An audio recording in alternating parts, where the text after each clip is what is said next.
एक दुबली पतली कमजोर सी दिखने वाली लड़की पुष्पलताओं से बंधी हुई एक गुफा में बेसुध पड़ी है। आखिर कौन है वो लड़की? मित्रों, यह जानने के लिए चलते हैं एक माह पीछे कहानी में। मैनावती बोली, अरे तैयारी पूरी नहीं हुई है क्या? राजकुमारी किसी भी वक्त पहुंचती होंगी यहां, जल्दी करो। दासी बोली, जी महारानी, सारी तैयारियां लगभग समाप्त हो चुकी हैं। सम्राट सिंह महाराज बोले, देखो प्रधानमंत्री, आज हमारी बिटिया आ रही है बरसों बाद अपनी शिक्षा दीक्षा पूरी करके, तो उनके स्वागत में कोई कमी नहीं होनी चाहिए। दासी बोली, महारानी सा, राजकुमारी द्वार पर पधारने वाली हैं, जल्दी चलिए आप। महारानी बोली, ठीक है चलो। मुख्य द्वार का दृश्य, सारा महल फूलों से सजा है। द्वार पर स्वागत में सभी दरबारी खड़े हैं और महाराज एवं महारानी थाल लिए राजकुमारी की आरती की प्रतीक्षा करते हैं। तभी बिगुल बजता है और घोड़े पर सवार एक सुंदर सी लड़की महल के मुख्य द्वार पर प्रवेश करती है। उसके द्वार पर आते ही सब ओर से फूलों की बारिश होती है। चारों ओर राजकुमारी की जयघोष के नारे लगते हैं। महारानी राजकुमारी की आरती करती है। वह राजकुमारी अपने माता पिता के पैर छूती है। महाराज बोले, सदा खुश रहो बेटी, कब से तुम्हारा इंतजार था। आखिर मेरी बेटी अपनी विद्या पूरी करके आ ही गई। तुम्हारा सदा कल्याण हो। महारानी ने कहा, अरे महाराज, अब आप सारी बातें यहीं करेंगे या मेरी कृष्णा को अंदर भी बुलाएंगे? फिर सभी लोग धूमधाम से फिर महल में प्रवेश करते हैं। कुसुम प्रभा और कावेरी दोनों कृष्णा की ही सखियां हैं, जो उसके साथ गुरुकुल में पढ़ती थी। कुसुम प्रभा प्रधानमंत्री व कावेरी सेनापति की बेटी है, लेकिन महाराज व महारानी ने कभी इन्हें अपनी बेटी कृष्णा की तरह समझा व उतना ही प्रेम व सम्मान दिया है। महाराज अपनी मंत्रीगणों से बात करते हुए कहते हैं, हमारी बेटी कृष्णा की विद्या पूरी हो चुकी है। हमारी बेटी तो बचपन से वैसे ही गुणी है। उसका शौर्य व पराक्रम अतुल्य है। उसमें रानी बनने के वे सारे गुण विद्यमान हैं। हमारे बाद वही हमारे राज्य का देखभाल करेगी, वैसे संभालेगी। प्रधानमंत्री जी और सेनापति जी, आप दोनों भी सुन लीजिए कि कुसुम प्रभा व कावेरी भी दोनों हमारी बेटियों जैसी हैं।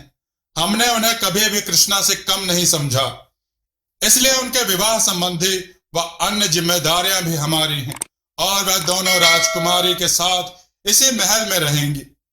जैसे आप लोगों ने हमारी सहायता की राज्य के कार्यभार संभालने में, वैसे ही आप लोगों की बेटियां भी राजकुमारी के कार्यभार संभालने में सहायता करेंगी।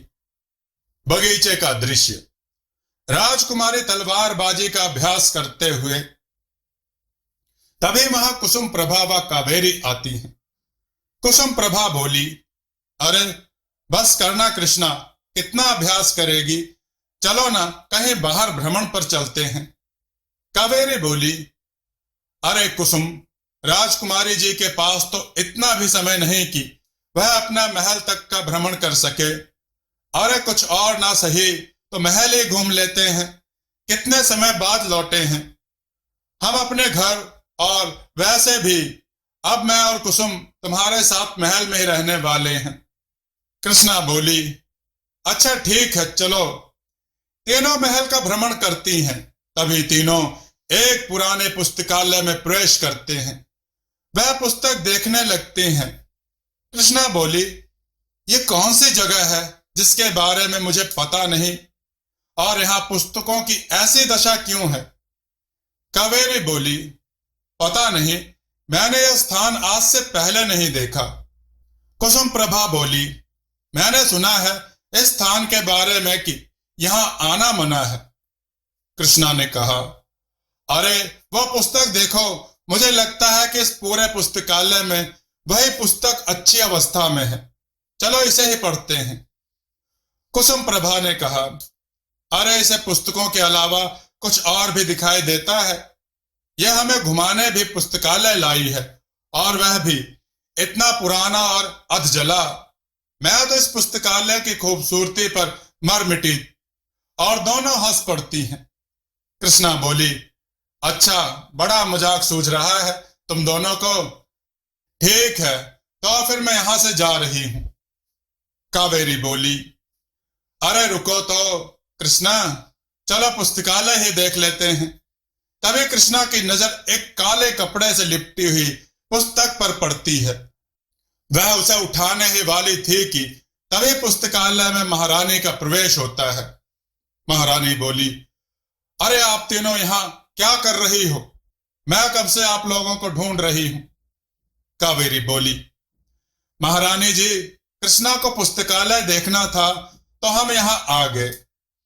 महारानी बोली, क्या आप लोगों को पता नहीं है यह वर्जित क्षेत्र है, यहां किसी का भी आना मना है, तो फिर आप लोग यहां कैसे आए? क्या द्वारपालों ने आप लोगों को रोका नहीं? कुसुम प्रभा बोली, रोका था महारानी, लेकिन कृष्णा ने कहा कि वह राजकुमारी है, इसलिए वह महल में कहीं भी जाने के लिए स्वतंत्र है। महारानी बोली, क्यों कृष्णा, क्या यह सच है? कृष्णा बोली, जी महारानी मां। महारानी बोली, बेटा, यह पुराना पुस्तकालय है। अगर आपको पुस्तक ही पढ़नी है तो आप नए वाले पुस्तकालय में जाती। यहाँ पुरानी व अधजली पुस्तकें हैं, कोई विशेष पुस्तक नहीं है। यहाँ आधे से ज्यादा पुस्तक नष्ट हैं। तुमने यहाँ किसी सामान को हाथ तो नहीं लगाया ना?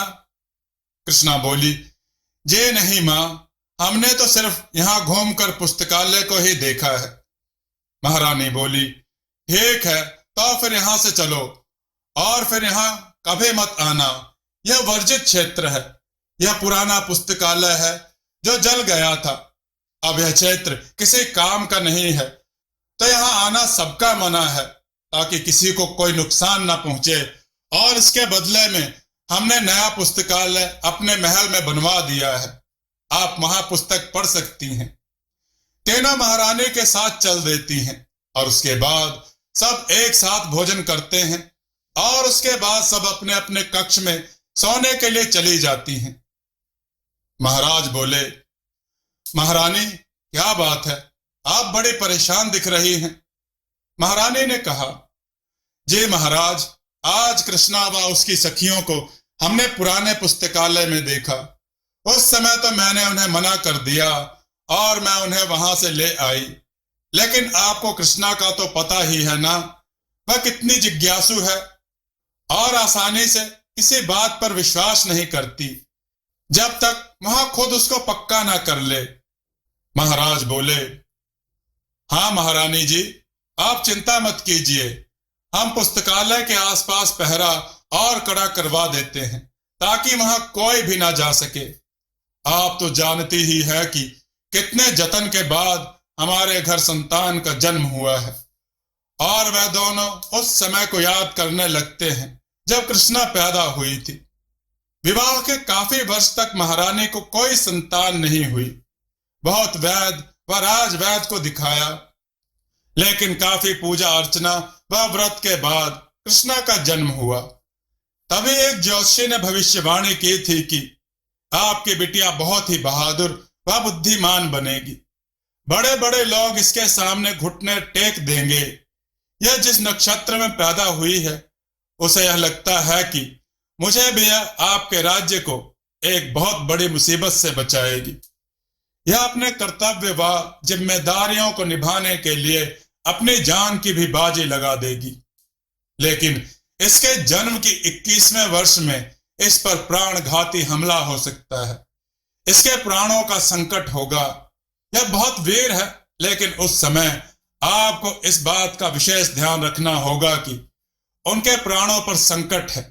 उसके बाद महाराज व महारानी ने बड़े नाजों से कृष्णा को पाला। जिस समय राजकुमारी कृष्णा का जन्म हुआ था, उसके आसपास के दिनों में ही कुसुम प्रभा व कावेरी का जन्म हुआ था। वे तीनों बचपन से ही साथ हैं। कावेरी व कुसुम प्रभा के पिता महाराजा के विश्वास पात्र हैं। जब राजकुमारी 5 वर्ष की थी जब वह अपनी सखियों के साथ बगीचे में खेल रही थी। तभी एक सुंदर तितली का पीछा करते करते वह कब महल से बाहर आ गई उसे पता ही नहीं चला। वह जंगल में प्रवेश कर गई जहां एक खूंखार राक्षस रहता है। वह राक्षस बहुत ही मायावी था। उसने जंगल पर भी माया की हुई थी। राजकुमारी जंगल में भटक गई। महामहल में महाराज एवं महारानी कृष्णा के लिए चिंतित हो रहे थे। महाराज ने सारे सिपाहियों को लगा दिया था राजकुमारी को ढूंढने के लिए, किंतु राजकुमारी कहीं ना मिली। उन्होंने कुसुम प्रभा व कावेरी से पूछा तो उन्होंने कहा कि अभी तो कृष्णा हमारे साथ बगीचे में खेल रही थी, अभी पता नहीं कहां चली गई। वहां जंगल में भयानक राक्षस को देखकर राजकुमारी भयभीत हो गई, किंतु उसने संयम रखा। राक्षस ने राजकुमारी से कहा कि यह मेरा जंगल है, तुम्हारी हिम्मत कैसे हुई आने की यहाँ? लोग आते तो अपनी मर्जी से हैं, लेकिन जाते मेरी मर्जी से हैं। मैं तुम्हें मार डालूंगा। राक्षस की माया की वजह से एक हरा भरा जंगल सूख गया था।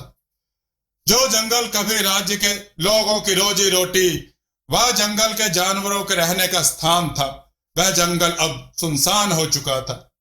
लेकिन तभी राजकुमारी ने कहा कि यह मेरे राज्य का जंगल है और मैं नहीं डरती तुमसे, मैं तुम्हें यहां से भगा दूंगी।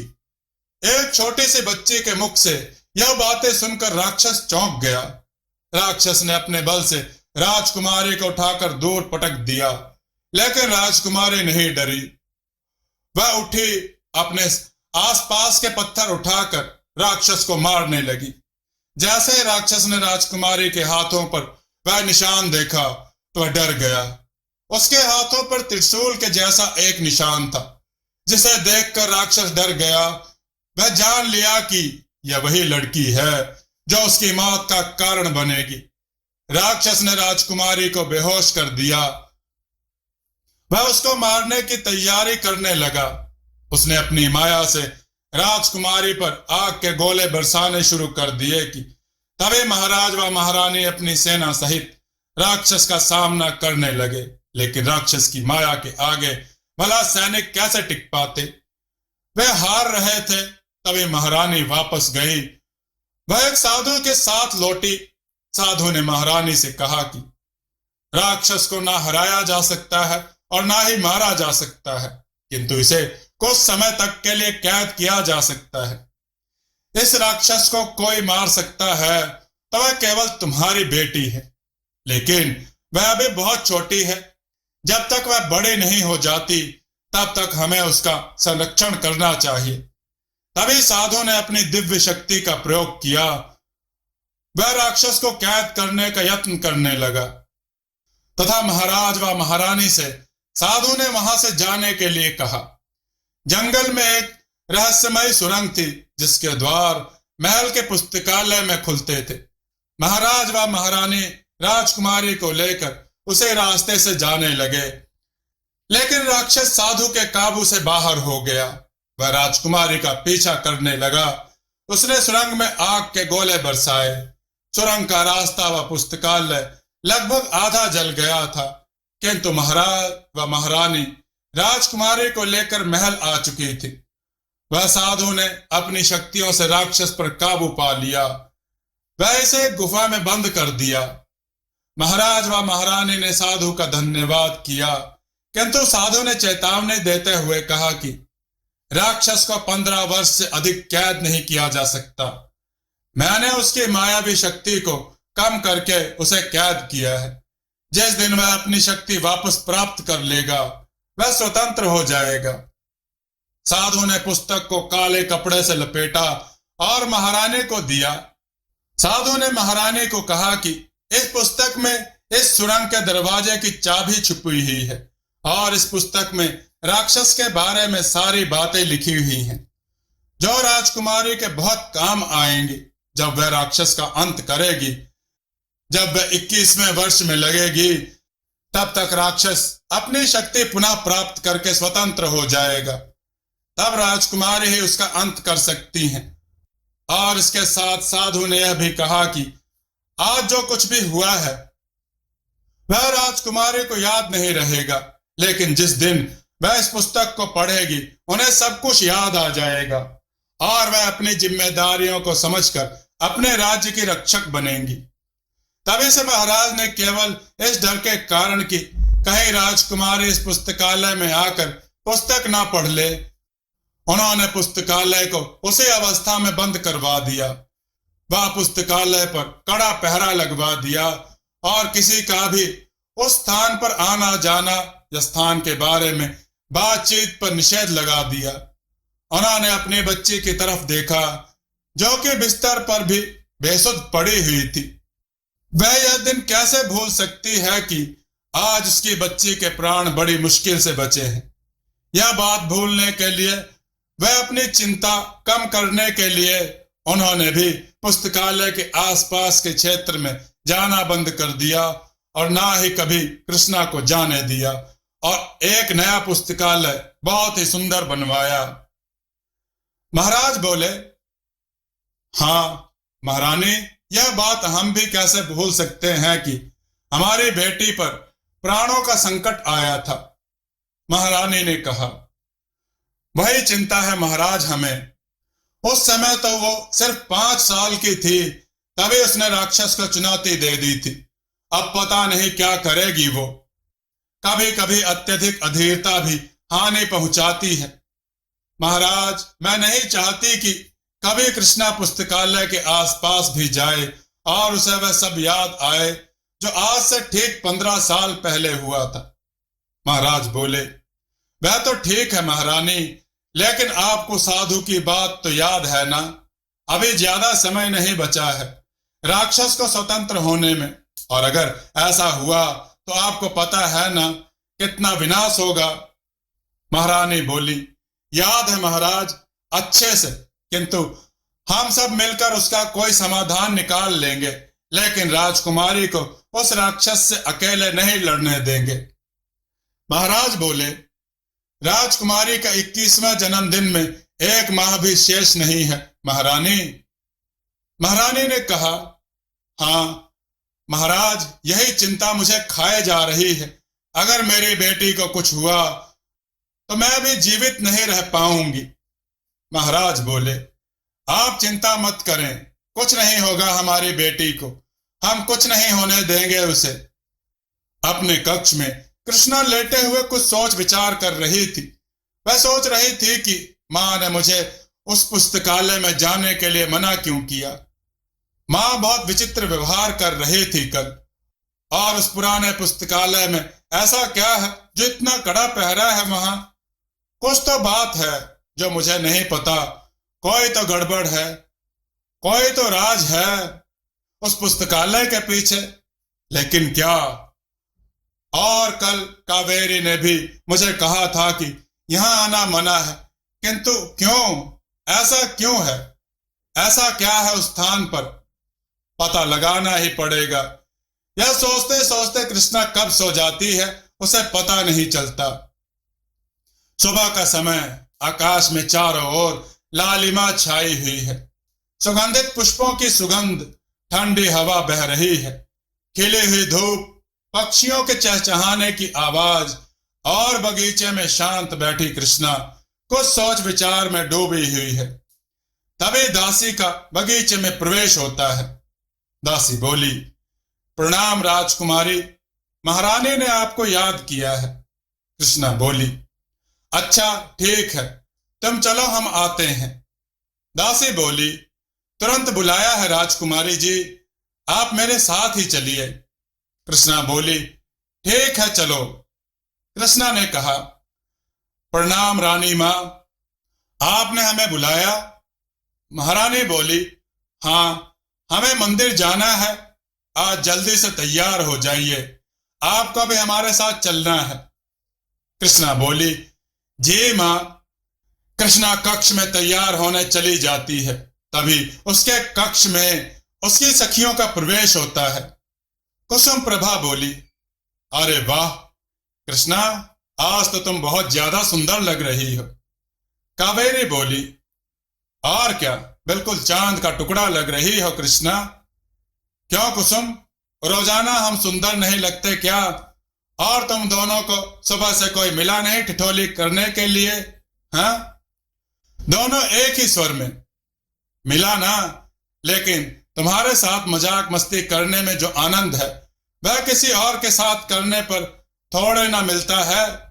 और दोनों हंस पड़ती हैं। कावेरी बोली, क्यों कुसुम, तुम्हें ऐसा नहीं लगता कि अब राजकुमारी के लिए कोई राजकुमार ढूंढ देना चाहिए, उनका ध्यान रखने के लिए?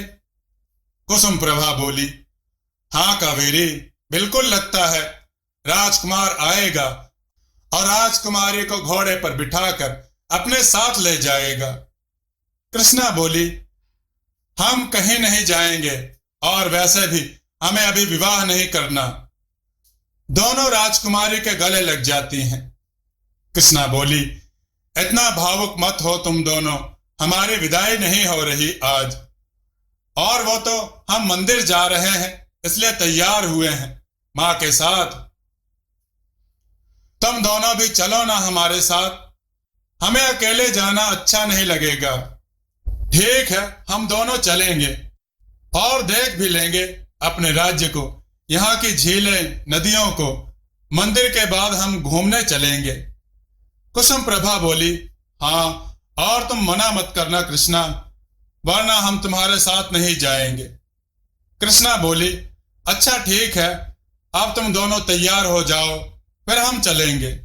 कृष्णा महारानी से कहती है कि हमारे साथ कुसुम व कावेरी भी चलेंगे, और महारानी हामी भर देती हैं और वे सभी मंदिर चल देते हैं। एक रथ में महारानी और दूसरे में कृष्णा और उसकी सखियां। रास्ते में कृष्णा ने कहा, यह वन अब तक सूखा हुआ है, यह वन ऐसा बेजान क्यों है? कावेरी बोली, पता नहीं, हम तो बचपन से इसे ऐसा ही देखते आए हैं। कुसुम प्रभा ने कहा। कुसुम प्रभा बोली, सुना है पहले यह बहुत हरा भरा हुआ करता था कृष्णा। अच्छा, मुझे तो नहीं पता, किसने कहा ये? तुम्हारे बाबा के मुंह से सुना था हमने, वह किसी से बातें कर रहे थे तब सुना था हमने कि वह राक्षस। बीच में ही कृष्णा बोल पड़ती है कि कौन सा राक्षस? कौन सा नहीं, मंदिर आ गया है यह बोल रही हूं। तीनों रथ से उतरती हैं। तभी महारानी बोली, बेटा जल्दी आओ, पंडित जी प्रतीक्षा कर रहे होंगे। तीनों मंदिर में जाती हैं और सभी लोग पूजा अर्चना करते हैं। फिर महारानी कृष्णा से कहती हैं कि तुम लोगों को घूमना था ना, तो तुम लोग घूमो, मुझे कुछ आवश्यक काम है, मैं थोड़ी देर बाद आती हूं। तीनों सखियां घूमने निकल जाती हैं और वह बहुत सी जगह घूमती हैं, नदियों को देखते हैं, आसपास के पहाड़ों को देखते हैं, किंतु कृष्णा का मन अभी भी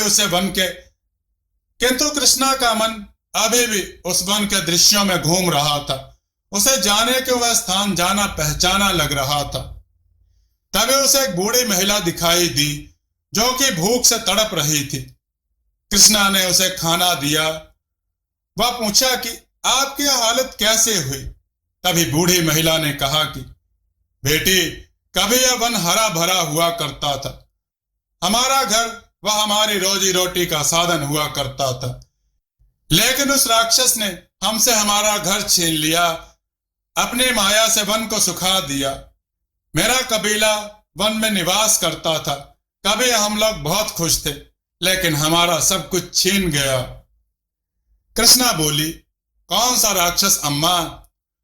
वह बूढ़ी औरत कृष्णा को राक्षस के बारे में बताने वाली थी कि तभी कृष्णा की सखियां उसे ढूंढते ढूंढते उसके पास आ जाती हैं।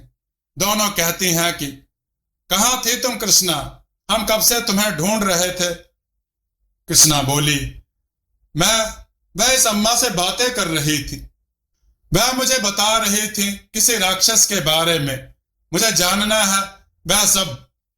कुसुम प्रभा बोली, कृष्णा, महारानी हमें ढूंढ रही होंगी, हमें काफी समय हो गया है निकले हुए। कृष्णा बोली, कुछ क्षण रुको, मैं अम्मा से पूछती हूं राक्षस के बारे में, फिर चलेंगे।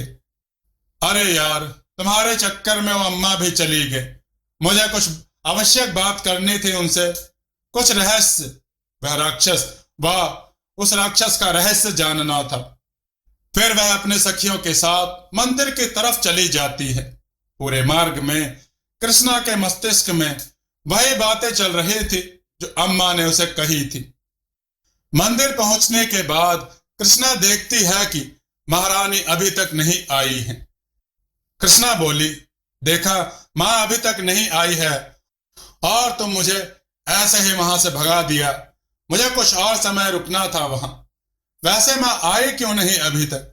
मुझे उनसे कुछ आवश्यक बात करनी है। तभी राजकुमारी इधर उधर टहलने लगती है। तभी उसे मंदिर की थोड़ी दूर पर एक आश्रम दिखाई देता है। उसे बहुत प्यास लगी थी। वह पानी पीने के लिए आश्रम की तरफ चल देती है। वह आश्रम में जाने ही वाली थी कि तभी उसकी मां की आवाज अंदर से सुनाई देती है। कृष्णा मन ही मन सोचने लगती है कि मां यहां आश्रम में आई है, उन्होंने मुझे बताया भी नहीं, मैं भी उनके साथ चलती। तभी वह अंदर जाने ही वाली होती है कि उसके कानों में सुनाई पड़ता है कि उसकी मां साधु से उसके विषय में ही बातें कर रही है। तो वह छिपकर सुनने लगती है। महारानी साधु से कहती है कि गुरुजी, आप ही कुछ उपाय बताएं। मैं मेरी बेटी की रक्षा कैसे करूं? जब वह 5 साल की थी तब उसके साथ जो कुछ हुआ उसे याद करते ही मुझे बहुत भय लगता है। मेरी बच्ची मौत के मुंह से वापस आई थी। मैं नहीं चाहती कि वह पुस्तकालय के आसपास जाए और पुस्तकालय से उस वन तक जाए और वह राक्षस के बारे में जाने। आप कोई तो उपाय करें। जो समस्या आने वाली है उसका सामना हम सब मिलकर कर लेंगे, वह अकेले नहीं। तभी साधु महारानी से कहती है कि आप चिंता ना करें महारानी, आपकी बच्ची बहुत बहादुर और समझदार है। और वह महारानी को मोती की माला देते हुए कहते हैं कि इसे राजकुमारी के गले में पहना देना, यह उसकी रक्षा करेगी। और जो होना है उसे हम टाल तो नहीं सकते महारानी। जो काम जिसका है उसी को करना चाहिए। लेकिन आप चिंता मत कीजिए, राजकुमारी को कुछ नहीं होगा। तभी राजकुमारी सोचती है कि ऐसी कौन सी बात है जो मां मुझसे छुपा रही है। वह मेरे विषय में उन्हें क्या चिंता है? कुछ सोच विचार कर ही वह आश्रम के अंदर जाती है और महारानी से कहती है कि मां, आप यहाँ आश्रम में आई हो, आपने मुझे नहीं बताया। मैं भी आपके साथ आती अगर मुझे पता होता कि आप गुरुदेव से मिलने आई हो। महारानी बोली, आप यहाँ क्या कर रही हैं कृष्णा? मैंने आपको बताया था ना कि मुझे कुछ आवश्यक काम है, तो मैं बस उसी के लिए यहाँ आई हूं। कृष्णा बोली, मुझे प्यास लगी थी इसलिए यह आश्रम दिखा, तो फिर मैं यहाँ आ गई। मैं नहीं जानती कि आप भी यहाँ हैं। महारानी बोली, ठीक है, तो फिर मैं यहाँ कुछ पूछने के लिए आई थी राज्य के विषय में, कि कहीं राज्य पर कोई संकट तो नहीं। चलो अब घर चलते हैं कृष्णा। फिर सब लोग मिलकर महल आ जाते हैं। लेकिन कृष्णा के मन में बस एक ही बात चल रही थी कि जब वह 5 साल की थी तब क्या हुआ था उसके साथ, और मां मुझे उस पुस्तकालय के आसपास क्यों जाने नहीं दे रही है। क्या उस पुस्तकालय से मेरा कोई संबंध है? क्या उस पुस्तकालय और वन का आपस में कोई संबंध है? यह बात सोच रही थी कि उसे कुछ समझ में नहीं आ रहा था कि क्या छुपाया जा रहा है। फिर वह सोचती है कि अगर मुझे पता लगाना है तो पुस्तकालय के माध्यम से ही मैं पता लगा सकती हूँ। लेकिन मां ने अब तक मुझे नहीं बताया, तो अगर मैं उनसे पूछूंगी वह अब भी मुझे नहीं बताएंगी। यही सोचकर वह पुस्तकालय के पास जाती है। वह देखती है कि वहां तो कड़ा पहरा है, वह ऐसे ही अंदर नहीं जा सकती। तो वह सोचती है कि मैं अंदर कैसे जाऊं। वह कुछ जुगाड़ लगाने लगती है अंदर जाने का। वह किसी तरीके से अंदर चली जाती है और चारों ओर देखती है कि यह पुस्तकालय आधा जला हुआ है और पुस्तकों की स्थिति भी ठीक नहीं है। वह आसपास देखती है कि अगर इस पुस्तकालय का वन से कोई भी संबंध होगा तो मुझे कोई ना कोई ऐसा साक्ष्य जरूर मिलेगा। कोई ऐसा रास्ता हो सकता है कि हाँ, ऐसा रास्ता हो जो वन जाने का हो, या वन जाने के लिए कोई रहस्यमय रास्ता यहां हो। तो आसपास ढूंढने लगती है, दीवारों को देखती है ठीक से कि कहीं कोई रास्ता तो नहीं है यहां वन जाने का, लेकिन उसे कुछ पता नहीं चलता। उसके बाद उसका ध्यान उस पुस्तक पर जाता है जो काले कपड़े से ढकी हुई थी। वह सोचती है कि उस दिन मां ने मना किया था इस पुस्तक को हाथ लगाने के लिए या फिर यहां आने के लिए, तो फिर वह उसे पढ़ने की सोचती है। लेकिन तभी उसे बाहर ऐसा लगता है कि जैसा उसकी मां की आवाज आई है। तो वह खिड़की से देखती है तो महारानी पुस्तकालय की तरफ ही आ रही है। वह डर जाती है कि अगर मां ने उसे देख लिया तो उसे बहुत डांटेगी।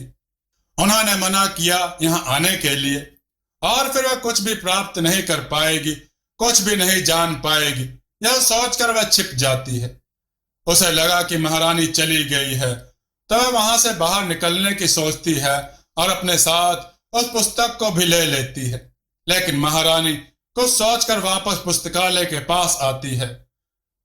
वह कृष्णा को देख लेती है। वह उसे कहती है कि क्या तुम पुस्तकालय गई थी? तुम यहाँ क्या कर रही हो? तो वह कहती है कि मैं अपने सखियों को ढूंढ रही हूं, कब से वह मुझे मिल नहीं रही।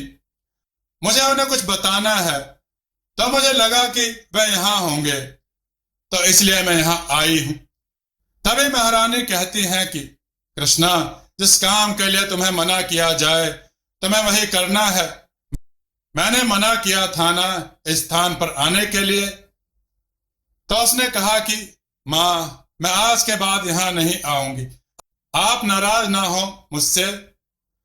मैं तो सिर्फ इस पुस्तकालय को देखने के लिए अपनी सखियों को ढूंढ रही थी।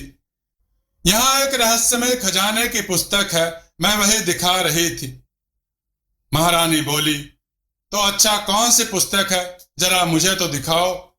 यह सुनकर कृष्णा का चेहरा बिल्कुल फीका पड़ जाता है कि अगर मां ने पुस्तक देखी तो गड़बड़ हो जाएगी। उसकी मां उस पुस्तक को उसके पास से लेने वाली ही होती है कि तभी महारानी को कोई दासी बुलाने आ जाती है कुछ जरूरी काम से, और महारानी चली जाती है। इसके बाद राजकुमारी उस पुस्तक को लेकर अपने कक्ष में जाती है और पढ़ना शुरू करती है कि तभी उसकी सखियां आ जाती हैं। वह उससे कहती हैं कि क्या आप हम दोनों को ढूंढ रही थी? महारानी जी हमें बता रही थी। बताओ तुम्हें कौन सी पुस्तक दिखानी है? राजकुमारी बोली, अरे हाँ, मुझे एक पुस्तक तुम्हें दिखानी थी, लेकिन अब वह पुस्तक मैंने वापस पुस्तकालय में रख दी। अब मैं बाद में दिखाऊंगी। आओ बैठो तुम दोनों। कुसुम प्रभा बोली, कृष्णा, तुम्हें याद है ना कल क्या है? कल तुम्हारा जन्म दिवस है, और तुम बताओ तुम हमसे क्या उपहार चाहती हो? कावेरी बोली, हाँ कृष्णा बताओ, कल हम तुम्हारे लिए क्या उपहार लेकर आए?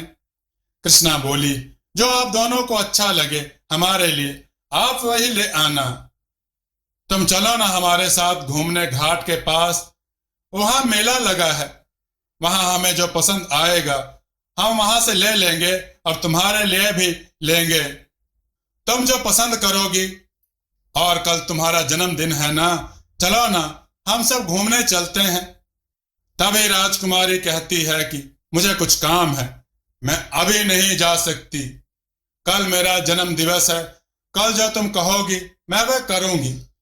कल जो तुम कहोगी मैं वह करूंगी। जहां घूमने को कहोगे वहां जाऊंगी। अभी मुझे कुछ ठीक नहीं लग रहा। मुझे लगता है मैं बहुत थक गई हूं, इसलिए मुझे थोड़ा आराम करना है। तो उसकी सखियां उसे आराम करने के लिए छोड़कर चली जाती हैं। तभी कृष्णा सोचती है कि अब मुझे पुस्तक पढ़नी चाहिए। अब मुझे कोई भी परेशान नहीं करेगा, किंतु मैं यहां नहीं पुस्तक पढ़ सकती। अगर यहां कोई आ गया तो मुझे कोई ऐसा स्थान ढूंढना होगा। जब तक मैं पुस्तक ना पढ़ लूं तब तक मुझे कोई भी परेशान ना करे। और अगर मां को पता चल भी गया इस पुस्तक को पढ़ने के बाद, तो मैं उनको बोल दूंगी कि कल मैं उनकी बातें सुन ली थी और फिर मुझे जानने की इच्छा हो रही थी उस वन का रहस्य क्या है, और अभी तो मुझे यह पुस्तक पढ़नी है। यह सोचते हुए राजकुमारी को ध्यान आता है कि उसे पुराने पुस्तकालय से अच्छी जगह कोई हो नहीं सकती और वहां कोई भी नहीं जाता। इसलिए राजकुमारी उस पुस्तक को उठाती है और छुपते छुपाते पुराने पुस्तकालय में पहुंच जाती है और पुस्तक को पढ़ने लगती है। जैसे ही राजकुमारी पुस्तक को खोलती है, उसे बहुत ही अजीब महसूस होता है। फिर वह पुस्तक को पढ़ना शुरू करती है। जैसे जैसे वह पुस्तक को पढ़ना शुरू करती है, उसकी स्मृति में जब वह 5 साल की थी तब घटना घटित हुई थी वह धीरे धीरे उसे याद आने लगती है। और इस पुस्तक में राक्षस के बारे में बहुत सी बातें थी कि उसे कैसे मारा जा सकता है, उसकी उत्पत्ति और उसके अलावा बहुत सी चीज। राजकुमारी पुस्तक को पढ़ना शुरू करती है और तब तक वह पुस्तक को पढ़ रही होती है तब तक उसे यह बात भी पता चलती है कि इस पुराने पुस्तकालय में एक ऐसी सुरंग है, एक ऐसा रहस्यमय रास्ता है जो वन की तरफ जाता है और जिसकी चाबी इस पुस्तकालय में ही है। और पुस्तक अब वह पूरी पढ़ चुकी थी और पुस्तक को पढ़ने के बाद उसे वह सब कुछ याद आ चुका था कि आज से लगभग 15 साल पहले क्या हुआ था, कैसे राक्षस ने उसको हानि पहुंचाने की कोशिश की थी और कैसे साधु ने उसे कैद किया था। उसे सारी बातें याद आ जाती हैं और उसे उसकी माँ की बात भी याद आ जाती है कि उसकी माँ क्यों उसे पुस्तकालय में जाने के लिए मना करती थी और माँ कल साधु से क्या बातें कर रही थी। इस पुस्तक में यह भी साफ लिखा था कि राक्षस को ज्यादा समय तक कैद नहीं किया जा सकता। तब वह सोचती है कि अब राक्षस कब आजाद होगा, यह पता कैसे लगाया जाए। यह सारी बातें राजकुमारी के मन में घूम रही थी। तभी उसे याद आता है कि इस पुस्तकालय में सुरंग है जो वन की ओर जाती है। तो वह उसे ढूंढने की कोशिश करती है। उसके हाथ में जो चाबी थी वह जरूर सुरंग में जाने की ही होगी, यह बात वह सोचती है। वह सारी दीवारों को अच्छे से निरीक्षण करती है, तभी देखती है इनमें से एक दीवार नकली है। वह जैसे ही उस नकली दीवार को हटाती है, असली पत्थरों की दीवार सामने आ जाती है। वहां पर एक दरवाजा होता है जिस पर ताला लटका हुआ होता है। जैसे ही वह ताला खोलती है, एकदम से सारे पुस्तकालय की दीवारें हिलने सी लगती हैं। वह दरवाजा खोलकर बाहर जाती है तो उसे एक लंबी सुरंग दिखाई देती है जो कि जली हुई थी। रास्ता जो है वह बिल्कुल बंद सा था, लेकिन फिर भी वह सोचती है कि शायद यह रास्ता बंद हो गया है, इसलिए वह शायद ही यहां से वन न जा पाए। तो इसलिए वह वन नहीं जाती, उस सुरंग के अंदर नहीं जाती और वापस आ जाती है। अपने कमरे में आकर सोचती है कि वह मार्ग तो बंद हो चुका है, अब मैं वन कैसे जाऊं। इसी उधेड़-बुन में वह अपने कमरे में बैठी हुई सोच रही थी कि अगर मैं वन नहीं जाऊंगी तो राक्षस का अंत नहीं हो पाएगा, और इसके अलावा भी मुझे बहुत सी बातें नहीं बताएं। वह बातें मैं कैसे पता लगाऊंगी कि राक्षस कब आजाद होगा। अगले दिन सुबह राजकुमारी का जन्मदिन होता है। राजकुमारी का 21वां जन्मदिन था। जन्मदिन की जोरों शोरों से तैयारी शुरू हो चुकी थी। तभी उसकी सखियां उसके पास आती हैं और कहती हैं कि महारानी ने कहा है कि आप तैयार हो जाइए, फिर हम मंदिर चलेंगे, दान करेंगे। तो फिर राजकुमारी तैयार हो जाती है। उसके बाद उसका जन्मदिन बहुत ही धूमधाम से मनाया जाता है। राजकुमारी का मन तो नहीं था, लेकिन फिर भी वह अपने साथियों के साथ घूमने जाती है। उसकी सखियां उसे उपहार देती हैं, लेकिन राजकुमारी का मन अभी भी कुछ परेशान सा था। उसके मन में बस उस पुस्तकालय की ही बातें घूम रही थी। तभी घाट में जहां पर मेला लगा हुआ था, वहां पर तूफान सा आ गया था। चारों तरफ काले घने बादल छा गए थे। ऐसा लग रहा था कि जैसे किसी चीज का अशुभ संकेत है। यहां एकदम से ऐसे धरती हिले कि लगा बहुत अधिक तीव्र भूकंप आ गया है। एक अजीब सा तूफान आकर गया है जिसने सबको डरा दिया। महामहल में यह सब देखकर महारानी डर गई, क्योंकि सबको पता चल गया था कि शायद राक्षस आजाद हो चुका है। तभी सुरक्षा की दृष्टि को देखते हुए तीनों अपने महल में वापस आ जाती हैं। वह महारानी चिंता में खोई हुई थी।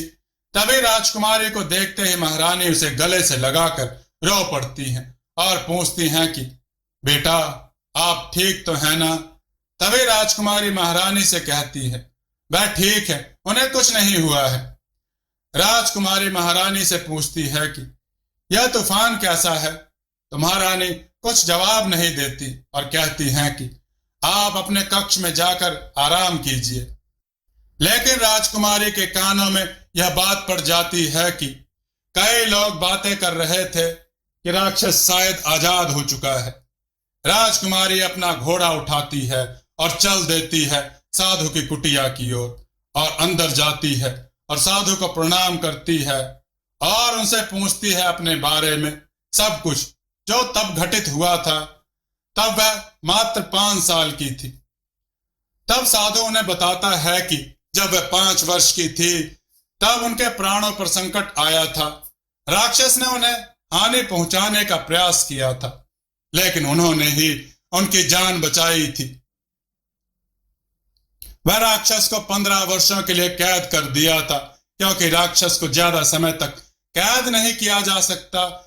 उसकी शक्तियां क्षीण हो गई थी, इसलिए वह कैद हो गया था। लेकिन जिस दिन वह अपनी शक्तियां प्राप्त कर लेगा, पुनः आजाद हो जाएगा।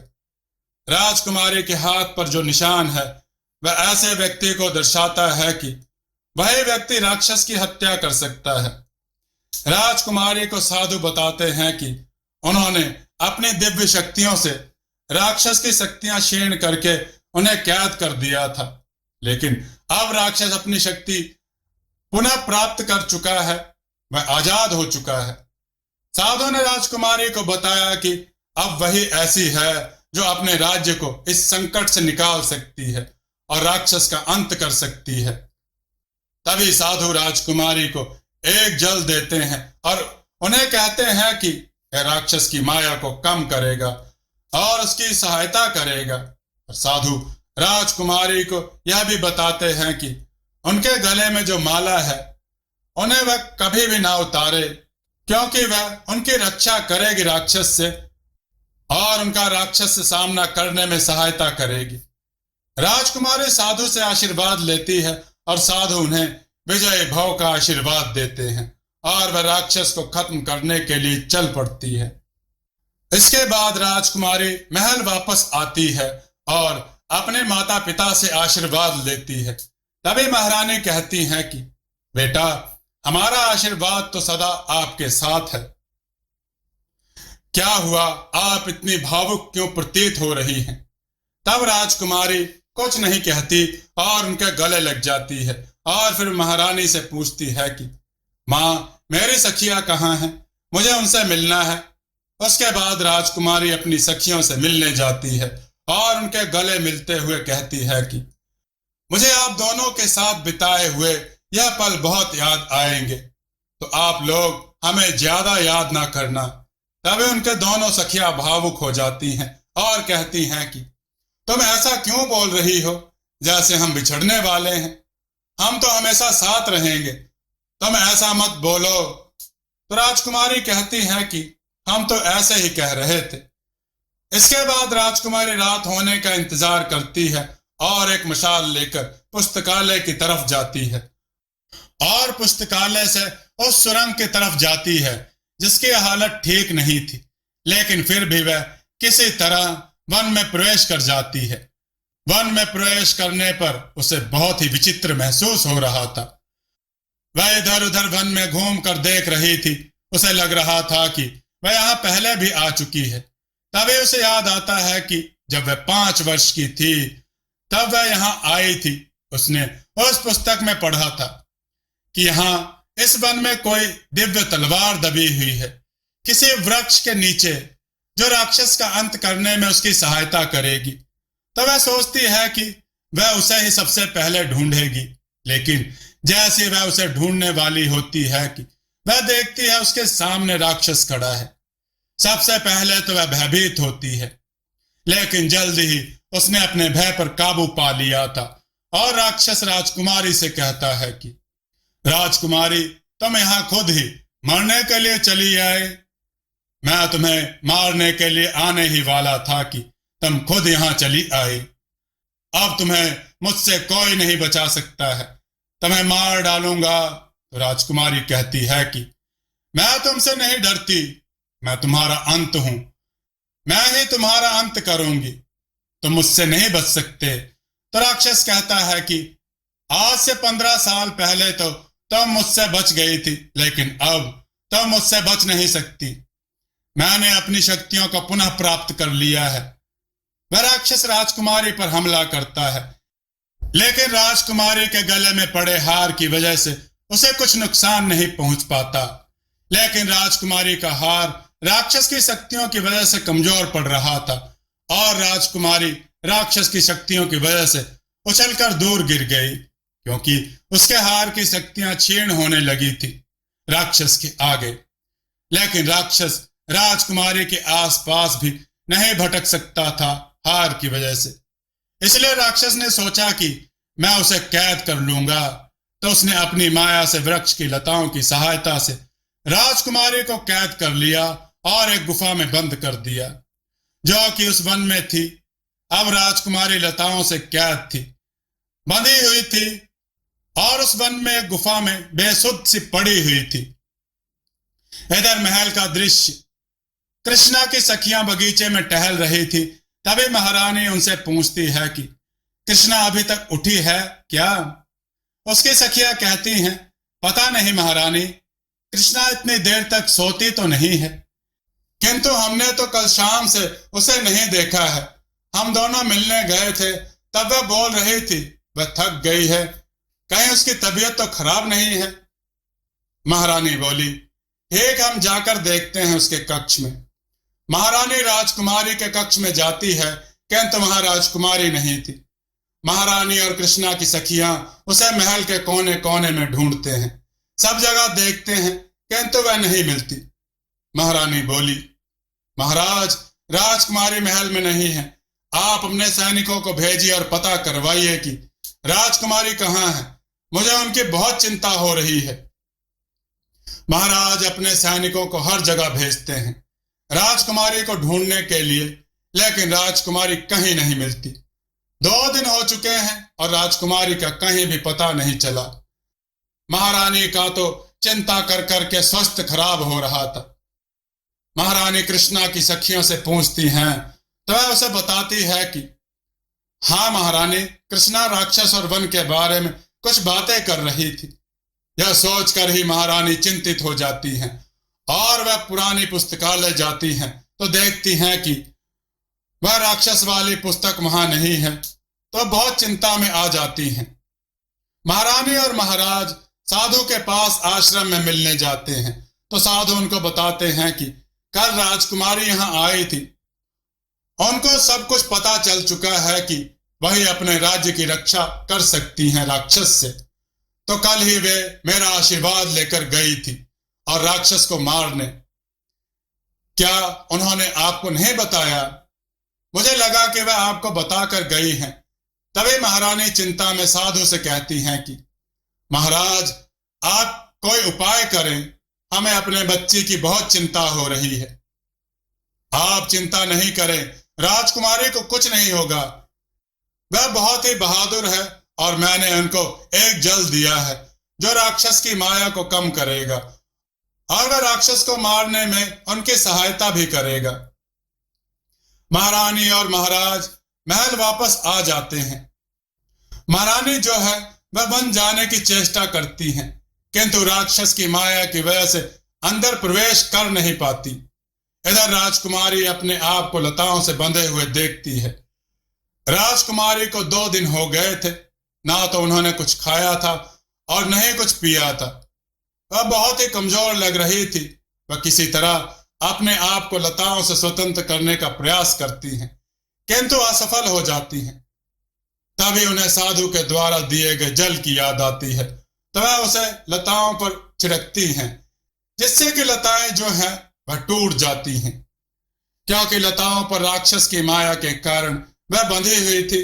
किसी तरह अपने शरीर की ऊर्जा को एकत्रित करके वह उठती हैं और उस दिव्य तलवार को ढूंढने के लिए गुफा से बाहर निकलती हैं।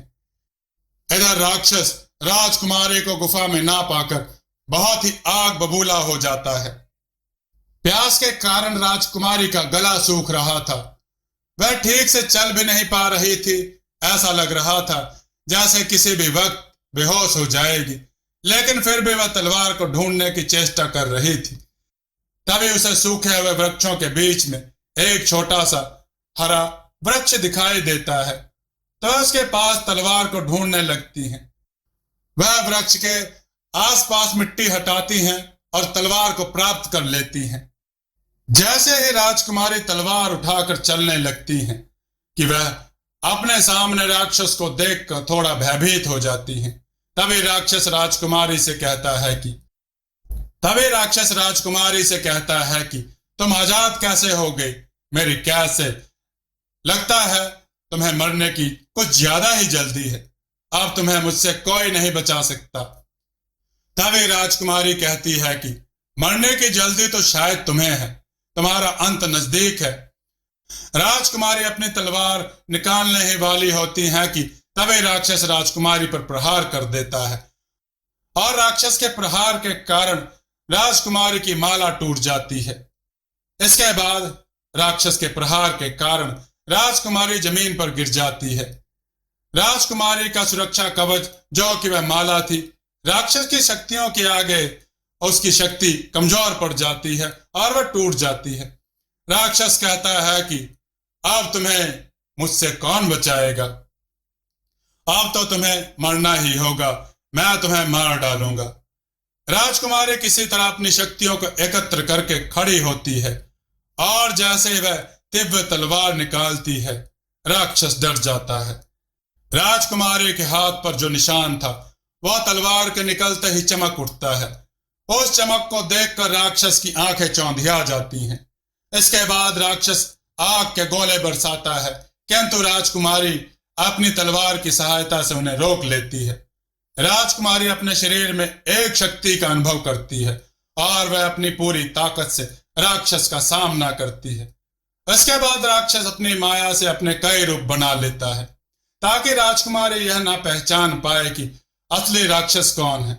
इसके बाद राजकुमारी यह सोचती है कि अब कैसे पता चले कि असली राक्षस कौन है। तभी उसे एक तरीका सूझता है।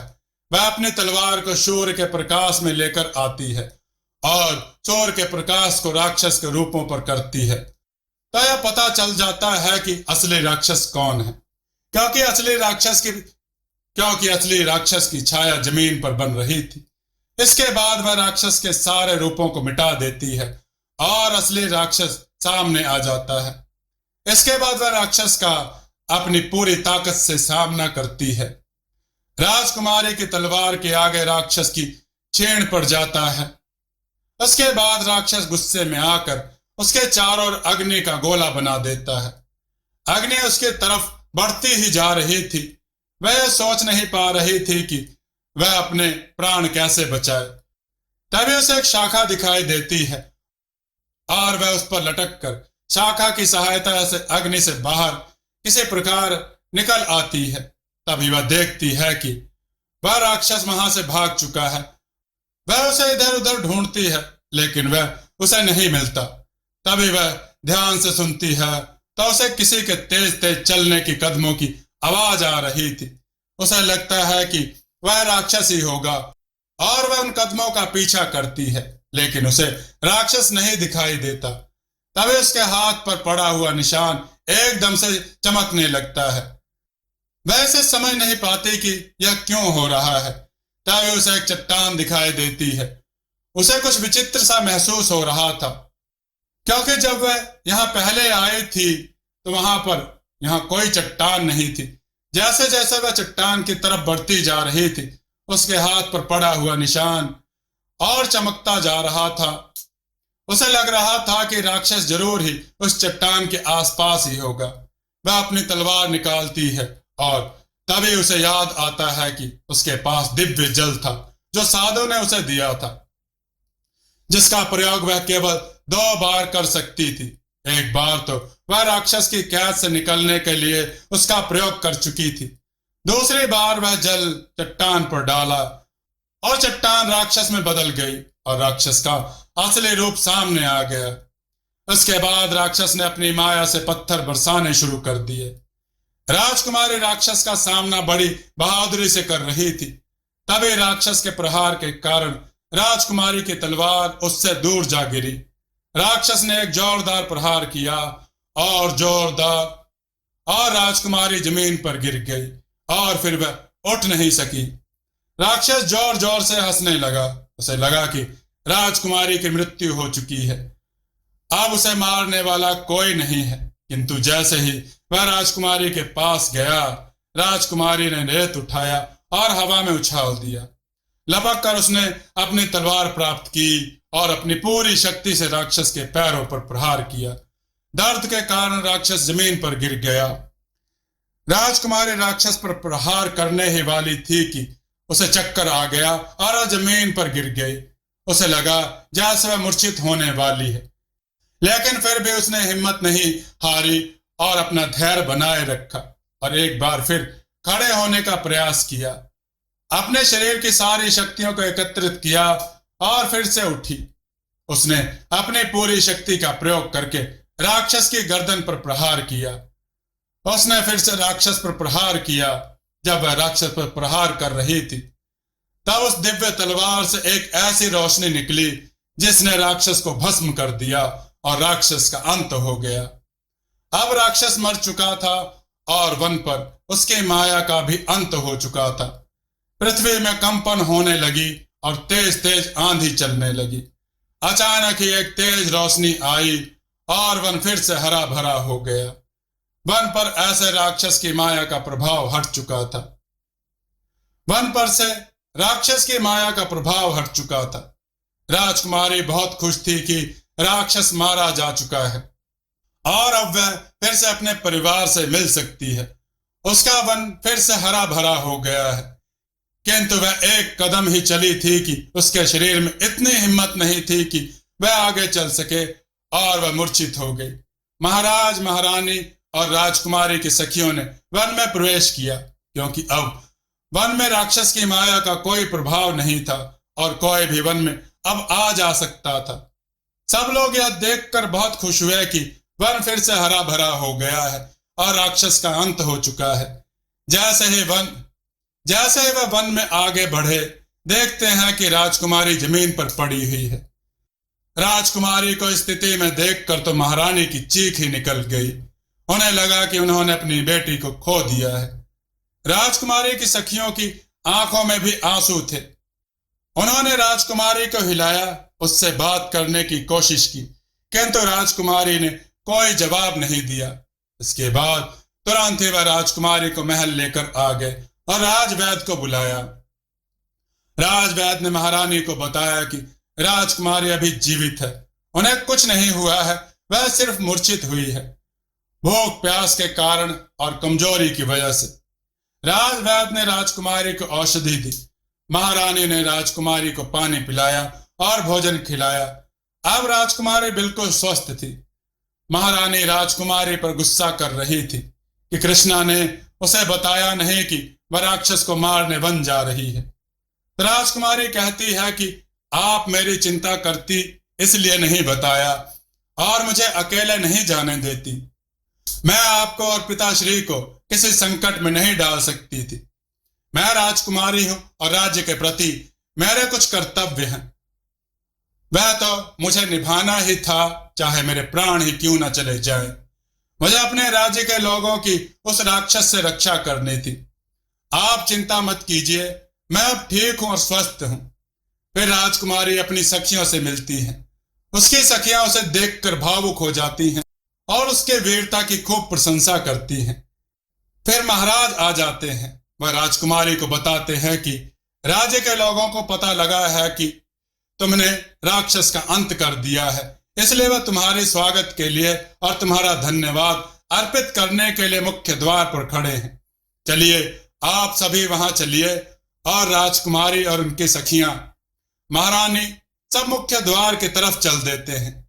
राजकुमारी की जय जयकार होती है। राजकुमारी कृष्णा पर फूल बरसाए जाते हैं। उनका भव्य स्वागत होता है। राजकुमारी सबका हाथ जोड़कर धन्यवाद करती है। तभी महाराज राजकुमारी को रानी बनाने की घोषणा कर देते हैं और कहते हैं कि कल उनका राज्याभिषेक होगा और राजकुमारी का पूरे जोरों शोरों के साथ हर्ष उल्लास के साथ राज्याभिषेक होता है और वह एक अच्छी रानी बनकर राज्य को संभालती हैं। दोस्तों, आपको यह कथा कैसी लगी? अपने विचार और सुझाव कमेंट में जरूर दें। हमारी कथाओं को लाइक करें, हमारे चैनल को सब्सक्राइब करना न भूलें। हमारी कथाओं को शेयर जरूर करें जिससे लोगों को अच्छा ज्ञान प्राप्त हो। जय श्री राम भक्तों।